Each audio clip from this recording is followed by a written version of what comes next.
Okay guys, আজি আমি KVL ৰ ওপৰত আৰু অকণ ডিটেইলছ জানিবলৈ চেষ্টা কৰিম।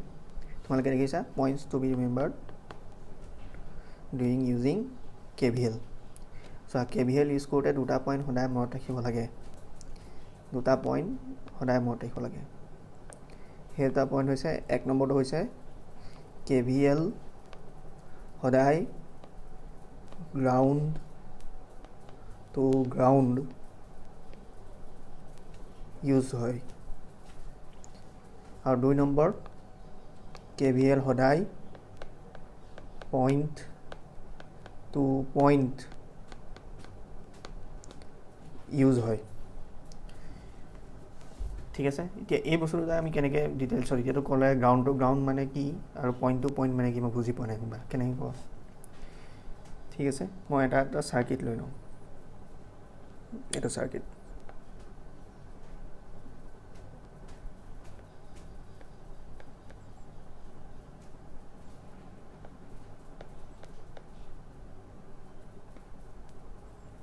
ঠিক আছে, এইটো R1 দিলোঁ, R2, R3, R4, V1, V2।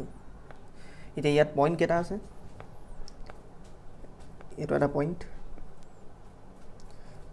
যিকোনো কনচিডাৰ কৰিব পাৰোঁ। এইটো এটা পইণ্ট হ'ব পাৰোঁ। ঠিক আছে, এইটো এটা পইণ্ট বুলি ধৰিব পাৰোঁ, এইটো এটা পইণ্ট বুলি ধৰিব পাৰোঁ।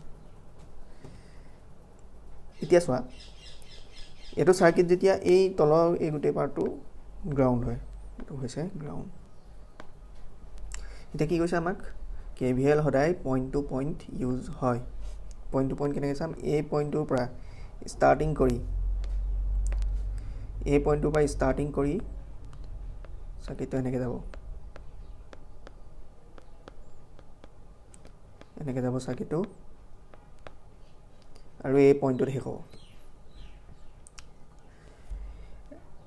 আমাক যদি কয় A আৰু Cৰ মাজত KVL লগোৱা, আমাক যদি কয় এইটো A পইণ্ট, A আৰু C মাজত তুমি KVL লগোৱা,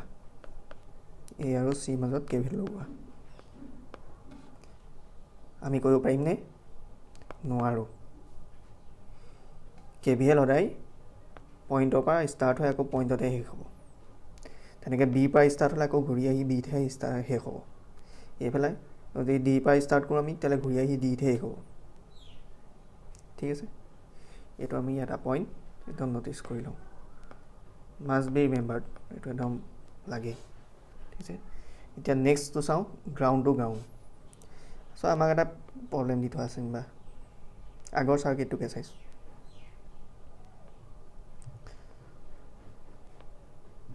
এতিয়া ভল্টেজ আছে,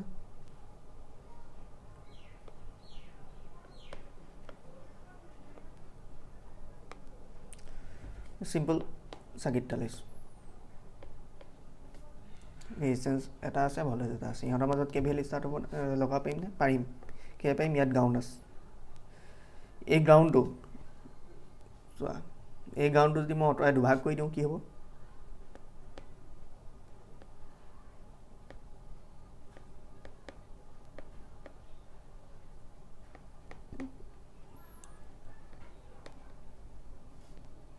এইটো V1, এইটো V2, এইটো R। এতিয়া চোৱা, এই গ্ৰাউণ্ডৰ পৰা এই গ্ৰাউণ্ড, এইটো এটা গ্ৰাউণ্ড, এইটো এটা গ্ৰাউণ্ড। যদি আমাক এনেকৈ গ্ৰাউণ্ড টু গ্ৰাউণ্ড দি থোৱা থাকে, পইণ্ট টু পইণ্ট নিদি যদি গ্ৰাউণ্ড, একচুৱেলি পইণ্ট টু পইণ্টকে গ্ৰাউণ্ড টু গ্ৰাউণ্ড হিচাপে আমি ভাঙি দিব পাৰোঁ। ঠিক আছে, এইটো গ্ৰাউণ্ড টু গ্ৰাউণ্ড এনেকৈ যদি দিয়া থাকে, তেতিয়াহ'লে আমি অভিয়াছলি কি চব ভল্টেজ লৈ আমি ইউজ কৰিব পাৰোঁ। এতিয়া আমি এটা চাৰ্কিট চোৱা, যিটো আমি আগতে ইউজ কৰিছিলোঁ। আগতে মোৰ ভিডিঅ' যদি চাইছা তাত চাগে গম পাইছা, এনেকৈ আমি চাৰ্কিট এটা ইউজ কৰিছিলোঁ, এনেকৈ আমি চাৰ্কিট এটা বনাইছিলোঁ, য'ত ইয়াত ভল্টেজ আছিলে।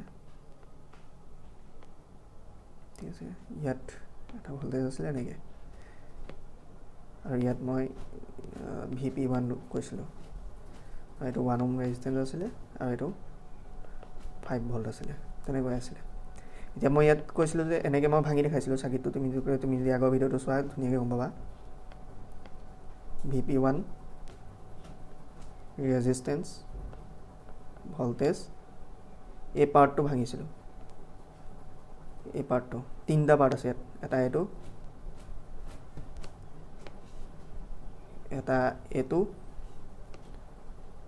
আৰু এটা এইটো। এই কথাটো যদি বুজি পোৱা নাই মই আগৰ ভিডিঅ'টো চোৱা, তেতিয়াহে বুজি পাবা। এতিয়া আমি যদি এনেকৈ যদি থাকে চাৰ্কিটটো, এনেকৈ যদি থাকে, আমি ইয়াতকৈ ভিৰ ল'ব পাৰিম নাই? ভালকৈ আঁকি লৈছোঁ। ইয়াত আছে যেনিবা 5 ভল্ট, ইয়াত আছে এটা ৰেজিষ্টেঞ্চ, এইফালে গ্ৰাউণ্ড আছে, ঠিক আছে। এইটো 5 ভল্ট, এইটো 1 ওহম ৰেজিষ্টেঞ্চ। ইয়াত আমি কেভিএল লগাব পাৰিম নে? পাৰিম নে নোৱাৰিম? ইয়াততো পইণ্টটোতো হোৱাই নাই, কিন্তু গ্ৰাউণ্ডটোতো হোৱা নাই, হৈছে জানো? কণ্ডিশ্যন কি? পইণ্টটো পইণ্ট হ'ব লাগিব, নহ'বা গ্ৰাউণ্ড হ'ব লাগিব। ইয়াত পাৰিম নে নোৱাৰিম? ইয়াত পাৰিম। কেনেকৈ চাই লোৱা, এই 5 ভল্টটো যে 5 ভল্টটো আমি এনেকৈ ভাঙি লিখিব পাৰোঁ। 5 ভল্টটোক আমি এনেকৈ ভাঙি দেখুৱাব পাৰোঁ, ঠিক আছে।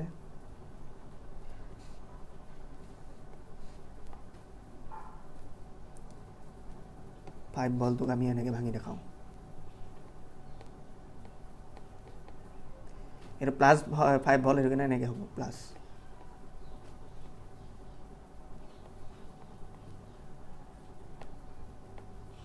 এইটো গ্ৰাউণ্ড, এইটো গ্ৰাউণ্ড। 5 volt 1 ohm. এইপিনে যদি আই কাৰেণ্ট গৈছে বুলি কৈ ধৰোঁ, এইপিনে তেতিয়াহ'লে আই কাৰেণ্ট যাব, আই কাৰেণ্ট যোৱাৰ কাৰণে এইটো পজিটিভ, এইটো নিগেটিভ, এইটো পজিটিভ, এইটো নিগেটিভ। ইয়াৰ ইকুৱেশ্যনটো কি হ'ব? যিটো চিন আগত আহে সেইটোৱে হ'ব। এইফালৰ পৰা চাই গৈ যাম আমি চিৰিজটো, গ্ৰাউণ্ডটোৰ পৰা গ্ৰাউণ্ড লগাইছোঁ, এতিয়া মাইনাছ আহিব -5, তাৰপিছত আহিব প্লাছ I × 1, তাৰপিছত আহিব +5 = 0। এতিয়া গম পালা কিৰ্চফছ ল মাত্ৰ দুটা কণ্ডিশ্যনত ইউজ কৰিব পাৰি। 1 নম্বৰটো হৈছে গ্ৰাউণ্ড টু গ্ৰাউণ্ড, আৰু 2 নম্বৰটো হৈছে পইণ্ট টু পইণ্ট। আদাৰৱাইজ তুমি কিৰ্চফ ভল্টেজ ল এপ্লাই কৰিব নোৱাৰা কোনো এটা কণ্ডিশ্যনত। চাৰ্কিট ছল্ভ কৰোঁতে এই কথাটো সদায় মনত ৰাখিবা। পাজুলত ফচাবলৈ দি সদায় পাজুলত ফচাবা। এনেকুৱা এটা চাৰ্কিট দিব, তুমি ইয়াত ভাবিবা কি ইয়াততো গ্ৰাউণ্ড নাই, তেতিয়াহ'লে এইটো কিৰ্চফ ভল্টেজ ল ভায়লেট কৰিছে, KVL নট এপ্লাই বুলি লিখি দিবা।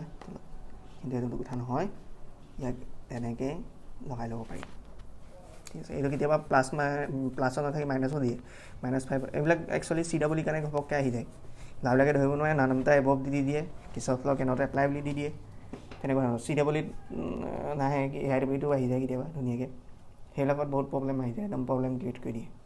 একচুৱেলি এইবিলাক বেছিক যিটো নলেজটো সদায় বিচাৰিবলৈ চায়, ঠিক আছে। এইটো যদি নিগেটিভত হয়, এইটো +5 আছে, নিগেটিভ হ'লে কি হ'ব?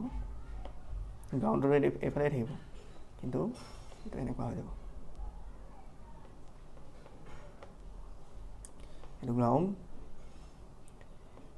5 ভল্ট 1 ওহম -5 ভল্ট, ব'লা।